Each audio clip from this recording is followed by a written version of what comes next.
Dajahao, my name is Garrick, and welcome back to Taiwan, Lao Wai. And guess what? It's my birthday! Well, technically my birthday was yesterday, but that was Friday, which is always my busiest work day. So we're gonna say the weekend counts more for my birthday. I think that's fair. Yes, believe it or not, I am 27 years old at last, and I am growing older every day. I swear to God, it feels like I just left college maybe a year ago. I don't know, maybe at some point I'll start feeling like a proper adult, but for now, we'll see. On the bright side, birthdays are times to celebrate, and I can think of few better ways to celebrate than continuing our mission Michelin. If you're just joining me, I am on a mission to eat at every Michelin-recommended restaurant in the city of Taipei. And that's all of them, from the cheaper eats of the Bib Gourmand recommendations, all the way up to the illustrious 3-star restaurants. And today we return to the world of the 1-star Michelin restaurant, the first rung on the most exclusive list of eateries in the world. Our destination today is, I hope I'm pronouncing this right, Tien Hsiang. It is a restaurant based on Hangzhou cuisine, which is a subset of Zhejiang cuisine, which is in the general Shanghai area of China. And that is as much knowledge as I have on what it is and what it's like, so it'll be a bit of a learning experience, I think. Point is, it's a very classic cuisine based on one of the major mother cuisines from mainland China, and this restaurant is always improving, always innovating, always putting some new stamp on it. Y'all know how much I love my Chinese food, so I am very darn excited for this. Happy birthday to me. Let's get to it. Alright, so much like a previous Michelin entry we visited, Impromptu, the restaurant we're visiting tonight is in the basement of a luxury hotel.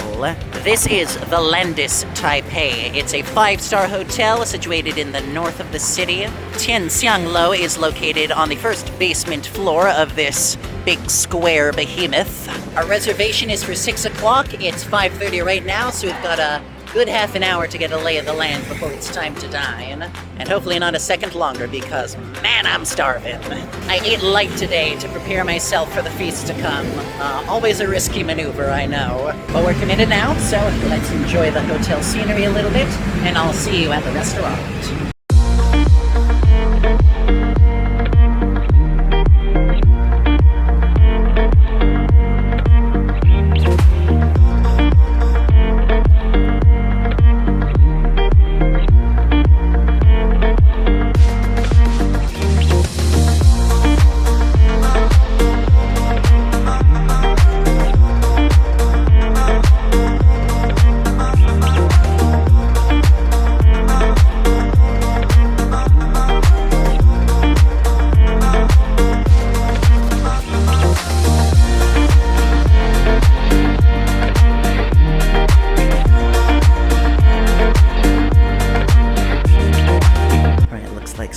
Banquet hall in there. We're definitely not going to intrude.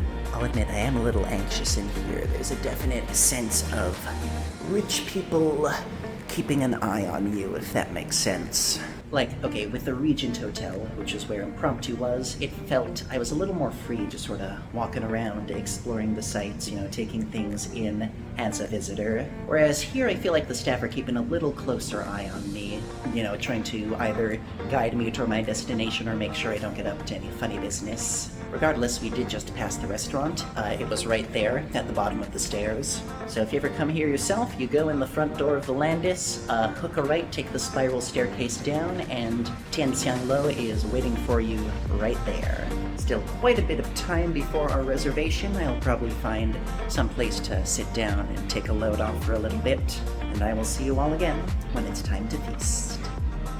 Many hours later. I've been to some fancy-ass restaurants over the course of this mission. I have not yet been to a restaurant that calligraphied my own menu for me. That is the most absurd nonsense I have ever seen. I love it. Anyways, great meal, as I'm sure you're surprised to learn. Fantastic. The bus that'll take me home is on its way soon, so I probably won't say much more than that tonight. especially because this was a very intricate meal with a lot of little details, and I want to pore over them when I'm more in a mood to get into the nitty-gritty of it all, as opposed to lolloping around from too much food. Rest assured, this has been a wonderful, wonderful birthday dinner. So I'm gonna head home, I'm gonna crash for the night, and I will see you bright and early tomorrow morning, or most likely tomorrow afternoon with how late I like to sleep, and we'll go over all the juicy details of this delicious dinner then. One day later. Oh my gosh, I'm so tired. Not even gonna lie, I am being so lazy today, I don't even know. It's weird, I was not that loopy last night. Like, the dinner, as delicious as it was, did not, like, utterly destroy me in the way some other Michelin dinners have. But I woke up this morning and I was just like, you know, I don't know if that's a good sign or a bad sign, but it's definitely a sign. Anyways, let's talk about dinner.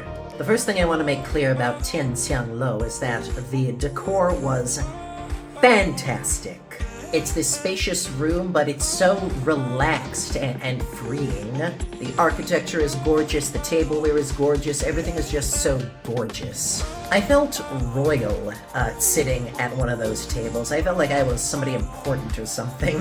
I also want to commend the service because that was exceptional throughout the night. There are quite a few English-speaking servers. They were able to guide me through some of my questions about the more intricate parts of the menu. Very warm, very welcoming, very conversational the whole night through. They even asked if they could take a picture of me, which I don't know if that's because they don't see a lot of foreigners in general, or if they noticed how much I was filming and thought it was somebody famous on YouTube. I don't know, but if you are by any chance watching this video, thank you so much. I had a wonderful time. Now, in terms of menu, they do have an option for a set meal or an a la carte. This particular weekend was a la carte only because it was Mother's Day, so they had, you know, a special Mother's Day set menu that I had to order from. If you go on a non-holiday, I'm pretty sure they will have a la carte options, but I was more than happy to take the set menu I was given. It also comes with a very wide selection of teas that you can choose from. I went with the 4-cup tea pairing, so I got a selection of 4 different teas spaced throughout the meal. Wasn't particularly fond of any of them, if I'm being honest. I think I'm just not really much of a straight tea drinker. But it was good to experience anyway, and I'm sure they have alcohol options if that is more your interest. Now let's talk food, because this was a wild freaking journey. Things started off with a quartet of Hangzhou-style appetizers. We had a tea-brined egg, cold pork in gelatin, some mixed veggies and tofu skin, and a little pot of cold chicken in, I'm pretty sure, a garlic sesame oil. Now, what interests me is this is all the kind of cuisine I have had at classic Taiwanese banquet halls. Every new year, my company holds a big party for all the employees at a banquet hall, and the food they serve, you know, classic Taiwanese style, very much looks and tastes like this. So I wonder if there's a connection there, if Hangzhou cuisine is the closest to how it developed into Taiwanese cuisine today. Like, is that where most of the Chinese immigrants came from when they colonized Taiwan back in the 40s? I don't know. Regardless, this was a nice little start to the meal. My favorite was the chicken, just because of how unctuous and tangy that garlic sesame sauce was. The pork and egg did seem maybe a touch bland to me, but I think that's the style of the cuisine more than a mistake of lacking salt. This kind of food tends light on flavor, which leaves you space for more of the intense flavors later in the meal. Now, it does help that it came with like a few little carafes of pickled ginger to last in between courses.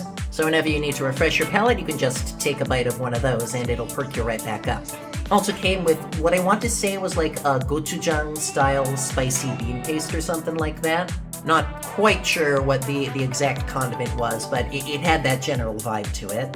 And I think the intent is, if you want a little extra punch of flavor, you can dab a little of that on your bite, and it sort of wakes everything up with a kick of spice as well. So I appreciated that, for sure. Moving on to course 2, we had tiger prawns. 2 big fat prawns that were dry roasted, basted in butter and tasty stuff.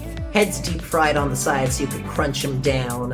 And a little selection of vegetables as well. I think there was some spinach, a piece of eggplant, and a sweet potato puree under the prawn heads. Now, if you've never had prawns, they are a lot like shrimp, but closer to lobster in terms of toothsomeness. It is not a melt-in-your-mouth shellfish. You really have to bite it and chomp it and sort of gnaw it down. I would not say chewy as much as I would say blubbery, I suppose. Which might seem like an insult, but it was tasty. I want to make that clear. It was tasty. One interesting thing they did is they left one of the prawns mostly plain, just with the butter it was basted in, and the other they dunked in a little XO sauce. I preferred the one in XO sauce. Once again, I think this sort of food tends a little bland, so I want that little extra kick of flavor to wake it up. But I actually think the sweet potato puree was the surprise of this dish. It was like so unctuous and delicious. Plus, you know, fun to chomp on the fried heads. Now, it might seem like I'm damning with faint praise at this point. You know, I'm being complimentary, but not really gushing over this meal like you might expect. Well, worry not, folks. The gushing starts now. Course 3 is described as a fairy duck soup with fish ball. I'm not sure where the fairy comes from. Perhaps it's just a reference to how freaking delicious this was. I'm not joking when I say what came to mind eating this was nothing less than one of the best matzo ball soups I've ever had. I mean, it basically had all the components. It had this very chickeny poultry broth that was, you know, unctuous and delicious. It had the duck meat that was so tender it almost flaked off the bone like you'd get in matzo ball soup. You had some vegetables like you'd get in matzo ball soup. And the fish ball itself, you know, most Taiwanese fish balls are very taut and chewy, but this one melted. It came apart so easily on the spoon, so it did also sort of feel like a matzo ball in that regard. I have had to miss Passover the past couple years because I live in Taiwan and there's not really a very strong Jewish presence here, so the wave of that nostalgia hit me a very powerful way. I devoured every last drop of that soup. I would have cleaned a whole other bowl if they'd let me have one. Also, you'll have to excuse me if I open the window, it's getting pretty stuffy in here. It's been a very rainy day. It's been hammering down all morning. Mostly cleared up now, but it's still pattering down a bit, so maybe the fresh air will do me some good. Anyways, fourth course, we go full surf and turf. And I mean full surf and turf, because we picked the most luxurious turf and the most luxurious surf we possibly could have. A piece of succulent, tender beef short rib and a piece of meaty, unctuous abalone. Both doused in the same delicious gravy, both filling my belly spectacularly and making my tongue dance with joy. Which is interesting because I've mentioned in past videos, I'm not the biggest fan of abalone usually. I find it tends to be very bland, so even though it's one of the more luxurious proteins they serve in Taiwan, it's never really done much for me. But this one, I think a combination of the gravy and whatever they had it marinated in, it was so flavorful. Almost like a meaty mushroom. In both taste and appearance. From what the servers told me, the short rib as well had like 3 different cooking processes that went into it. I forget exactly what it was, but it was like pan roasted and braised and something else. It was like cooked a lot of ways to get it really tender, and it paid off. It was super duper tender. I'm not gonna lie, I was already starting to feel full at that point. Like, those were such rich pieces of protein. And we still had half the meal to go. Great. Perhaps sensing that, the 5th course was way lighter. It was essentially just stewed water vegetables in white sauce with a big piece of white radish and a dried scallop in the middle. And I want to highlight that dried scallop because this is something I've kind of had before, but not really. It's usually sort of flaked apart and mixed into a soup or stew or something like that, so you eat it in like these tiny little shards of scallop. This one they served whole, like smack dab in the middle of that radish. And I think I finally understand the appeal of that kind of flavor now, because eating it all together instead of in little shards, I can actually taste it. It is pretty much like scallop jerky. It's the fishiness and brininess of a scallop intensified, but at the same time it's very light and refreshing, and it's simultaneously chewy from the drying process, yet flakes apart super easily. It's a very unique way to eat a scallop, and now that I've gotten a chance to see how it works for myself, I think I'm a fan. As for the vegetables, once again I found them a little bland. But I tell you what, you put a little bit of that spicy soybean whatever paste onto it, it really does sort of wake it up. It's just a little extra touch of flavor that brings it out. I think that is my thing with the lighter dishes from this menu. I like them, they're good, but I think they need that little extra kick to become something magical. Luckily, next course was right back on track with a very delicious lotus leaf smoked cod. Once again, Michelin restaurants are really bringing me around on whitefish. They do whitefish super duper well. I'm not exactly sure what this fish was smoked in. I'm gonna guess tea and other spices because of the faint bitterness in it. But when I tell you, this thing was steamed to perfection. Flaking the fish apart was almost like jelly. It parted so easily, and it was so moist. And as you can tell from my videos, it also came with just a little bit of salt and pepper and tartar sauce to dip it in for a bit of extra kick, which was very much appreciated. This is sort of what I mean by light flavors with a kick, because the flavors here were very light. It is fairly restrained. It doesn't punch you in the face with flavor. But by just having a little more going on, a little more variety in the kinds of flavors you have, and a little more emphasis on them, it takes that lightness and it makes it refreshing, and it makes it delicious, and it makes it wonderful. And funnily enough, the fish wasn't even my favorite part of this dish. My favorite part was like the sweet candied radishes. I thought these were tomatoes just looking at the plate, but I bit into one and it was like eating, I want to say like a super duper glazed carrot. It stuck together, it had that vegetal sweet quality to it, and it was so concentrated. I'm not even kidding, this kind of blew my mind a little bit. I've never eaten something quite like that before. I don't know what else to say, it was genuinely delicious. Then at last it was time for something a little more traditional for the main course, pork rice. If you've never heard of braised pork rice or lu rou fan, it's essentially the iconic dish of Taiwan. It's pork belly braised for hours in soy sauce and all sorts of spices and flavorings until it's super unctuous and savory and salty and tender, and just put over plain white rice so the flavors saturate through all those grains. It's conceptually so simple, and yet it's addictive. Every time I eat it, every restaurant I have it at, it is freaking delicious. Now normally it's served with the pork belly already sort of chopped up and mixed up and put on top of the rice, but as you can see from my videos here, you get to do that yourself here. And yes, it was one of the most delicious lu rou fan I have ever eaten. I think that should probably go without saying. The concentration of flavors in this pork belly, I do not know how they got this as savory as they got it, but I could not stop eating it. Even though I was stuffed at this point, I had to keep coming back for more and more and more. It was just too tasty.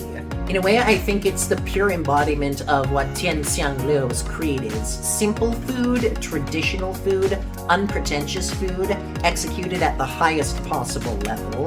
There's nothing molecular gastronomy about this restaurant, nothing experimental or avant-garde. It is very true to the roots of the cuisine that it takes from, and it just does it all as good as it's ever been done, basically. And then, at last, dessert. So dessert was actually a few different little things going on. We got ourselves a small little fruit plate, a steamed red bean bun, which was extra for my birthday, thank you very much. And the most interesting thing, there was this sweet almond soup. And what made this super special is you got to mix in what I'm pretty sure was a bird's nest.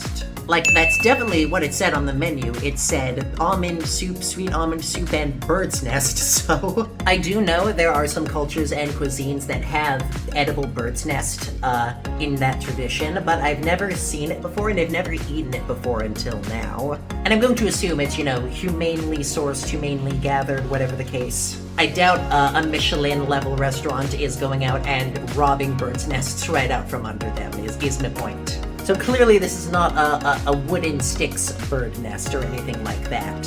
From what I've gathered, I think edible bird's nests come from like swallows and birds like that who make nests out of their saliva and it solidifies or something like that. It's more of a health thing than a taste thing. I think bird's nests are supposed to have some sort of restorative property in classic Chinese medicine or something like that. Whatever the case, it was definitely more of a texture than a taste. I've said the word bland a few other times, but this thing was tasteless. It's just there to add a little bite to the otherwise smooth almond soup, which was very nice, I should clarify. But it's the pastry that came with it that fascinates me, because it was filled with chrysanthemum jelly, and it was this very light, very faintly sweet, faintly floral, thick custardy filling, I want to say. So that's two new flavors I've never tried before in a single plate of food. And I will say I greatly preferred the chrysanthemum. I think it has a lot more going on in terms of flavor. And considering how heavy the meal was, it was exactly as light and refreshing as it needed to be.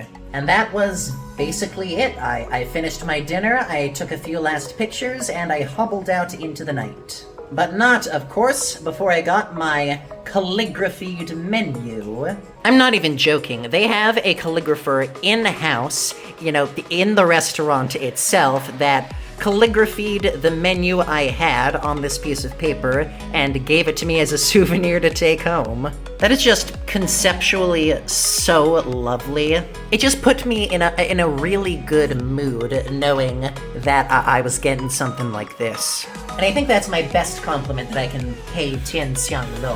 It put me in a really good mood. I can't say it's my favorite Michelin restaurant ever, or that I 100% adored every single dish, but eating there just felt good. Even the dishes that I wasn't the biggest fan of, I had a good experience and I felt good vibes eating them. This is a restaurant where I felt sort of honored to be there, and it felt like everyone there, from the staff to the chefs to even the food itself, was honored to have me. It was, in short, a wonderful birthday present. Granted, it was not the cheapest birthday present, because between the set menu and the tea pairing and the extra service charge, my total came to 7,568 NTD. That's a lot. Now keep in mind, I did choose the pricier menu option, and it was the holiday set menu. So there are cheaper set menus you can get, and obviously you can do a la carte most nights as well. So it is very easy, I think, to spend less than that, maybe even substantially less, and still have a wonderful, extravagant dinner. So explore your options once you arrive, and make sure you choose what's best for you, because there's, I imagine, a lot of variety here. There's a lot of interesting and delicious food to choose from, and you really can't go wrong, With that said, it's getting close to dinner time for me, so I think I'm gonna head into the city and maybe get some Indonesian food, because after last night I want something with a bit more punch to it, That's the end of this mission, Michelin. Probably won't be too long before we're back with another. It's getting into summer here, so as long as it's not too rainy like it is today, we will have lots of opportunities to get out and about in the beautiful weather. I'm only 27 years old. I still got plenty of time left. Once again, thank you for joining me at Taiwan Lao Wai. Be sure to like, comment, subscribe, smash the bell, share with your friends, all that good stuff. And as always, I'll see you next time. 再见. Bye-bye.